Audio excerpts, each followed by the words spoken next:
Saludos, soy Alfonso Salvador para 1959 Radio TV. Presentamos Historia de la Literatura, episodio número 25. El teatro en el siglo XV, literatura catalana medieval. El teatro anterior al siglo XV.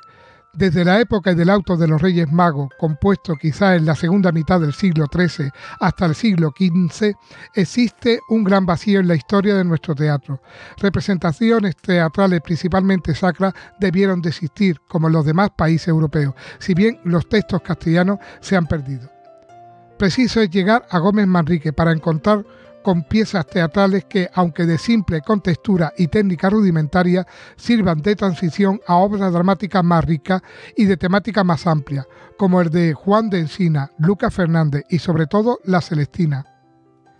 Gómez Manrique, 1412-1490, natural de Amusco, Palencia. Intervino activamente en política como enemigo de don Álvaro de Luna. Actuó de negociador en las bodas de Isabel la Católica y desempeñó el cargo de corregidor de Toledo.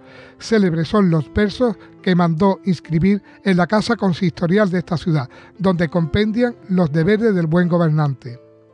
Gómez Manrique es uno de los grandes poetas líricos del siglo XV. Además de interesantes autos dramáticos, tiene poesía lírica de variadas tendencias. Las coplas para el señor Diego Arias de Ávila, la mejor de todas, son un precedente de la famosa composición de su sobrino Jorge Manrique.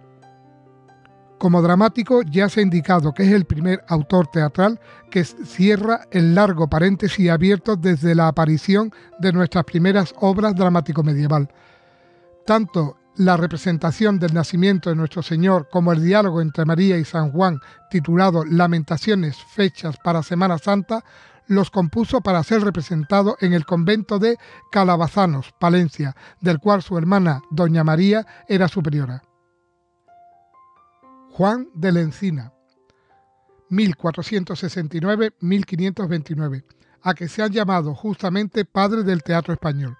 Representa la transición de lo medieval a lo renacentista, que gracias a él triunfa en el teatro.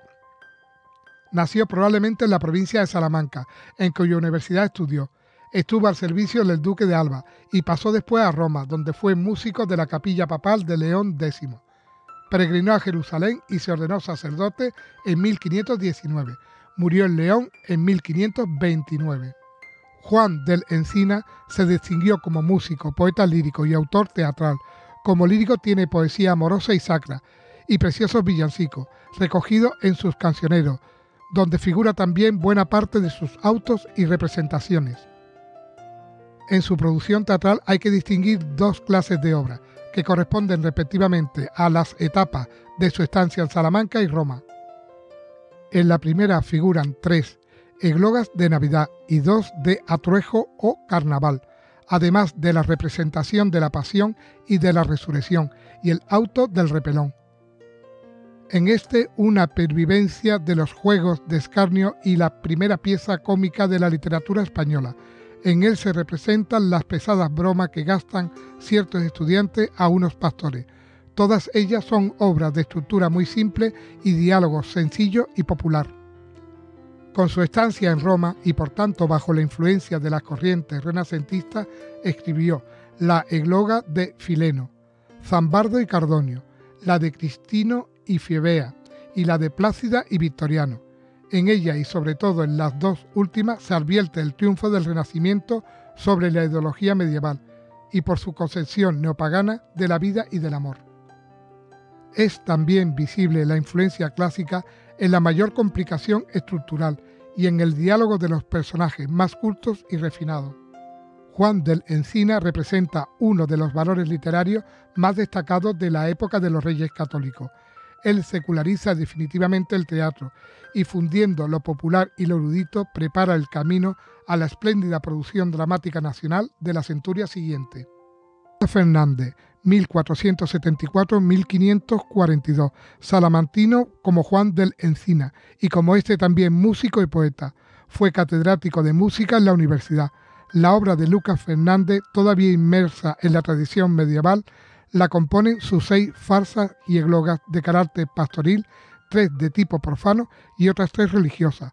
Entre estas destaca el Auto de la Pasión, pieza de importancia capital en nuestro primitivo teatro religioso. Una emoción sincera penetra toda la obra, cuyo realismo impresionante alcanza acentos de hondo patetismo en algunos pasajes. En el teatro de Lucas Fernández abundan los elementos populares y musicales y sus pastores hablan, como en Juan del Encina, el dialecto sayagués. La Celestina. En 1499 apareció en Burgos la más antigua edición conocida de la tragicomedia de Calisto y Melibea, comúnmente llamada La Celestina. No ha sido suficientemente aclarado el problema de la paternidad de esta obra, la más importante de la literatura española después del Quijote y la máxima creación literaria europea hacia el año 1500. En una carta que precede a la segunda edición, Sevilla 1501, se afirma que el autor de esta obra había encontrado escrito el primer acto y que compuso los 15 restantes en unos días de vacaciones. En la tercera edición en Sevilla 1502 se añadieron 5 actos más.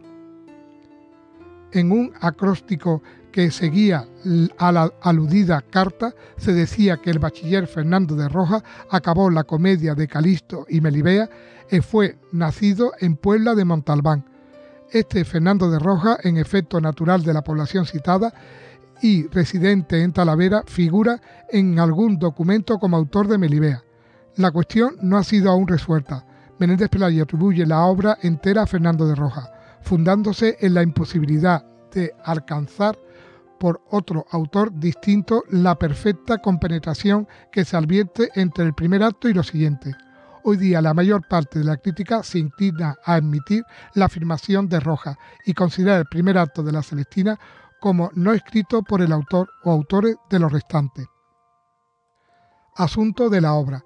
Calisto, que persigue un halcón, entra en el jardín de Melibea, de la que se enamora apasionadamente. Esta pasión amorosa está encausada por las malas artes de la vieja Celestina, que facilita el encuentro de los enamorados. Finaliza la obra en verdadera tragedia. Celestina muere a manos del criado de Calisto, que a su vez son ajusticiados. Calisto perece una noche al caer de una escalera que utiliza para subir al jardín de Melibea. Esta, desesperada, se suicida arrojándose de un torreón. Termina la obra con el llanto de los padres de Melibea.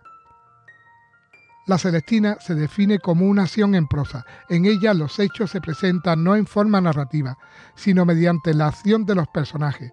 Por ello puede ser considerada como verdadero drama más que como novela, aunque por su extensión y la crudeza de algunas escenas y expresiones no sea totalmente representable. Personajes y caracteres. Uno de los grandes méritos de la obra es la acertada caracterización de los personajes. El autor revela en su pintura honda penetración psicológica y gran conocimiento del corazón humano. Resalta en primer lugar el carácter de Celestina, la vieja, astuta y zurcidora de voluntades, inteligente, pero perversa, poseída de malicia casi diabólica. Con Don Juan y Don Quijote, en una de las más perfectas creaciones literarias españolas, cuyo antecedente se encuentra en la vieja trataconvento del libro del buen amor.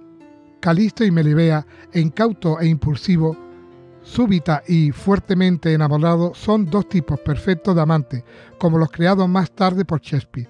En torno a ellos se mueven los personajes secundarios, sus criados, precedentes en muchos aspectos del bajo e interesado mundo de la picaresca y de los criados confidentes del teatro del siglo de oro.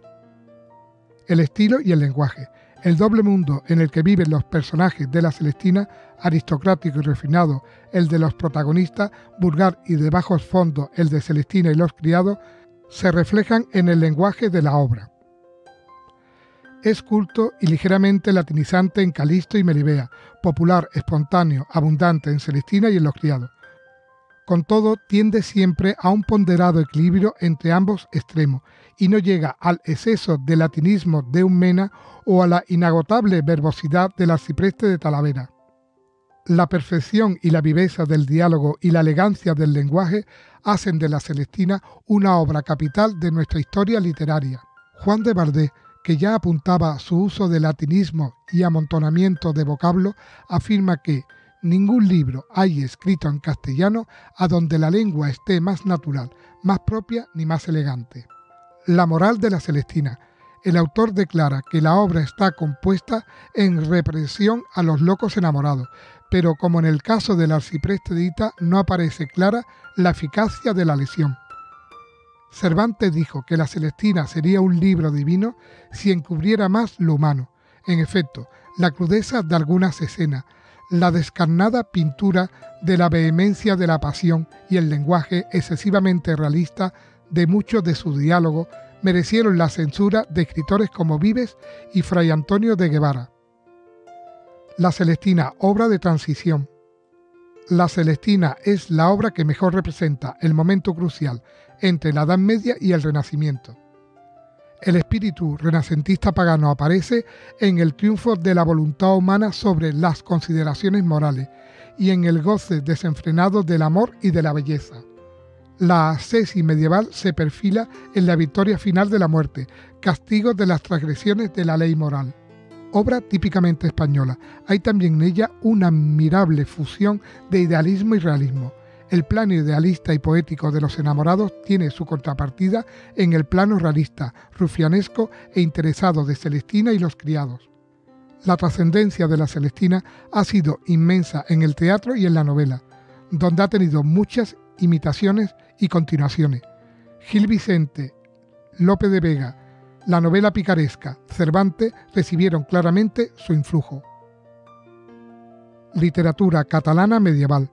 Ramon Llull. En Cataluña se empleó el provenzal como lengua poética durante los siglos XII y XIII, pero a la vez aparecen autores que se sirven de la lengua catalana para la lírica y la prosa. En el mismo siglo XIII destaca el beato Ramon Llull, que es una de las figuras más representativas de la cristiandad medieval y desempeña importantísimo papel en el desenvolvimiento de la prosa catalana. Ramon Llull, Raimundo Lulio, 1235-1315, nació en Palma de Mallorca y llevó vida disipada durante su juventud. Hacia los 30 años sufrió una profunda crisis religiosa que le movió a dejar el mundo y a ingresar en la Tercera Orden Franciscana. Movido por afanes apostólicos, viajó por África, Italia y Francia y sufrió el martirio en Bujía, Túnez. Escribió numerosas obras en árabe, latín y catalán, que tratan los más diversos géneros, novelesco, lírico, filosófico y apologético. Entre los escritos en lengua vernácula sobresale Blanquerna, especie de novela utópica donde el protagonista pasa sucesivamente por diferentes estados, desde el seglar hasta el de papa, para terminar como ermitaño. Incluida en ella se halla El Libre de Amic y Amat, joya de la mística medieval española y de la prosa catalana, comparable al cántico espiritual de San Juan de la Cruz. Es también notable Félix o Libre de las Maravillas. Las crónicas. La prosa histórica fue cultivada en el siglo XIII por Bernat Desclot, en su documentada Conquista de Cataluña, escrita en estilo conciso y con sentido moderno de la historia. En el siglo XIV escribe Ramón Muntaner sus crónicas, cuya parte más importante es la dedicada a la expedición de los almogávares a Oriente, en la que él participó. Su exaltado patriotismo y sus cualidades de estilo convierten la obra en una epopeya catalana, en que el valor literario supera el histórico. Ausiàs March. Al siglo XV pertenece Ausiàs March, 1459, notable caballero valenciano y hombre de vasta cultura. Es uno de los más grandes poetas españoles de todos los tiempos y representa la más alta cumbre de la lírica catalana en la Edad Media. Hay en su poesía huellas de Petrarca y no es menor la influencia de Dante, aunque en lo sustancial es discípulo de la filosofía escolástica. El tema capital de su trovar es el amor, que encuentra sus notas más dramáticas en el sentimiento religioso y en el conflicto desgarrador entre el pecado y el vehemente deseo de salvarse. Su obra lírica se encuentra en sus cants d'amor, cant de mort, cant moral y culmina en su cant espiritual. Ausiàs March fue muy pronto conocido en toda España, aunque en nuestro poeta amoroso influyó menos de lo que era de esperar dado su inmenso prestigio. La prosa novelesca. También a mediados del siglo XV aparece un importante libro de caballería debido al valenciano Joano Martorell, de Tirant lo Blanc. La novela, localizada en gran parte en Oriente, capta admirablemente el ambiente caballeresco de la Edad Media, tal como aparece en Amadís, pero se distingue de este por su realismo y sentido humorístico, con que está concebida. Cervantes, por boca de Don Quijote, llama a este libro tesoro del contento y mina del pensamiento. Desde el siglo XVI deja de producirse en catalán obras de relieve. La decadencia se prolongará hasta el siglo XIX, en que con el romanticismo vuelve a resurgir pujante y se escribe de nuevo, en verso y en prosa, en la armoniosa lengua de Ausiàs Marc.